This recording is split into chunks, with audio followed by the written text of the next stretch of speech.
Shalom untuk kita semua.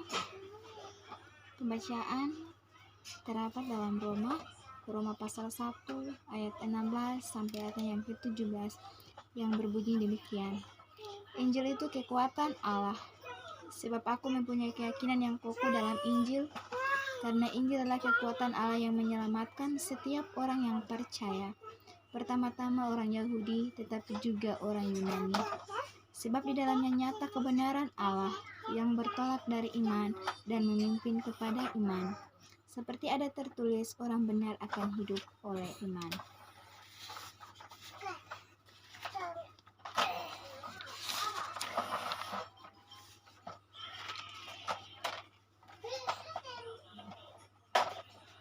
Tema untuk pembacaan kita di saat ini yaitu orang yang benar karena iman akan hidup. Dalam surat Roma ini, Paulus memberikan penjelasan mengenai Injil secara menyeluruh. Ia menegaskan bahwa dirinya dipanggil dan diutus oleh Allah untuk memberitakan Injil dan menuntun bangsa-bangsa supaya percaya dan taat kepada Allah. Paulus mendefinisikan Injil atau Evangelion sebagai kekuatan Allah. Ungkapan ini menunjukkan ciri kristologi Paulus. Injil menjadi kekuatan Allah yang menyelamatkan. Injil menjadi representasi dari kuasa Allah yang menyelamatkan, bukan hanya sekedar menjadi informasi tentang penyelamatan Allah. Tindakan penyelamatan Allah tersebut terjadi di dalam Injil dan bertujuan untuk menyelamatkan setiap manusia. Persekutuan yang diberkati oleh Tuhan Yesus, Injil menyelamatkan semua bangsa, baik Yahudi maupun non-Yahudi. Paulus siap memberitakan Injil di Roma, meskipun itu adalah tempat di mana Injil diinjak-injak oleh mereka yang menyebut diri sebagai kaum cerdik, pandai. Sebab tugasnya aku mempunyai keyakinan yang kokoh dalam Injil. Injil adalah kekuatan Allah yang menyelamatkan. Injil menunjukkan kepada kita jalan keselamatan. Pertama-tama, orang Yahudi, domba-domba yang hilang dari umat Israel, diberikan tawaran terlebih dahulu, baik oleh Kristus maupun para rasul. Bagi kamulah pertama-tama dalam Kisah Para Rasul 3 ayat 26. Tetapi tawaran itu sudah kepada semua bangsa. Sebab dalam Injil ini yang begitu dimegahkan, Paulus nyata kebenaran Allah. Karena kesengsaraan kita, kehancuran kita merupakan hasil dan akibat dari pelanggaran kita.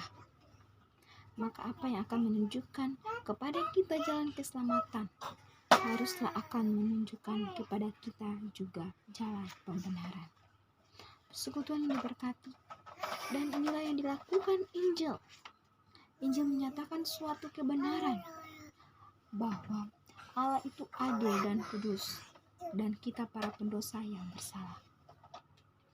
Maka penting bagi kita untuk dibenarkan dalam menghadap Dia.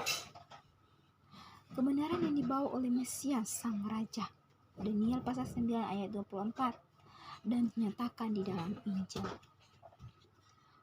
Suatu kebenaran maksudnya yaitu sebuah jalan pendamaian dan penerimaan yang penuh rahmat, kendati dengan keberdosaan kita.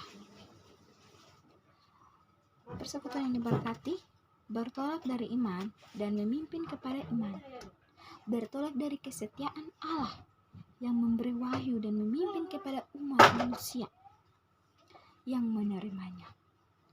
Orang benar akan hidup oleh iman. Benar oleh iman, jadi iman yang membenarkan kita. Hidup oleh iman, jadi ada iman yang mempertahankan hidup kita. Manusia yang dikaruniai kebenaran Allah hanya karena mereka percaya. Kita diajak untuk menikmati hidup dalam kerajaan Allah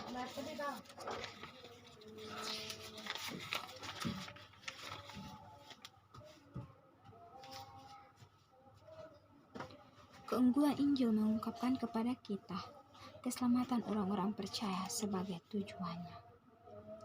Injil adalah kekuatan Allah yang menyelamatkan.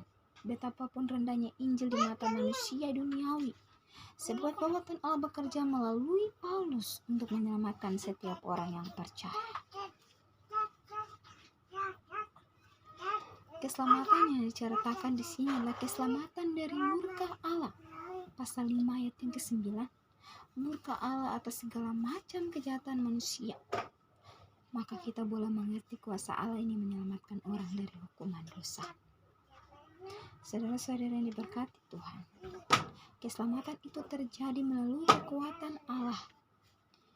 Injil ada untuk mereka yang percaya. Dengan percaya kita mempunyai kepentingan di dalam keselamatan Injil. Iman itu segala-galanya di dalam segala hal. Iman merupakan segalanya dalam hidup kita. Oleh sebab itu kita patut percaya kepada Injil agar kita memperoleh keselamatan yang kekal. Amin.